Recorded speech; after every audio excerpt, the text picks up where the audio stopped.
We here in West Jaintia Hills District Executive Force, we are using technology to assist us during this lockdown period.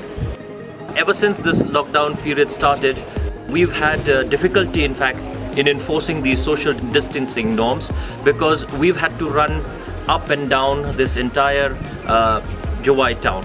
So what we did was, for the last more than a week, we have been using drone technology. We've been using our drones over the market areas to see which are the places where there's overcrowding, which are the places where people are not maintaining that social distancing norms.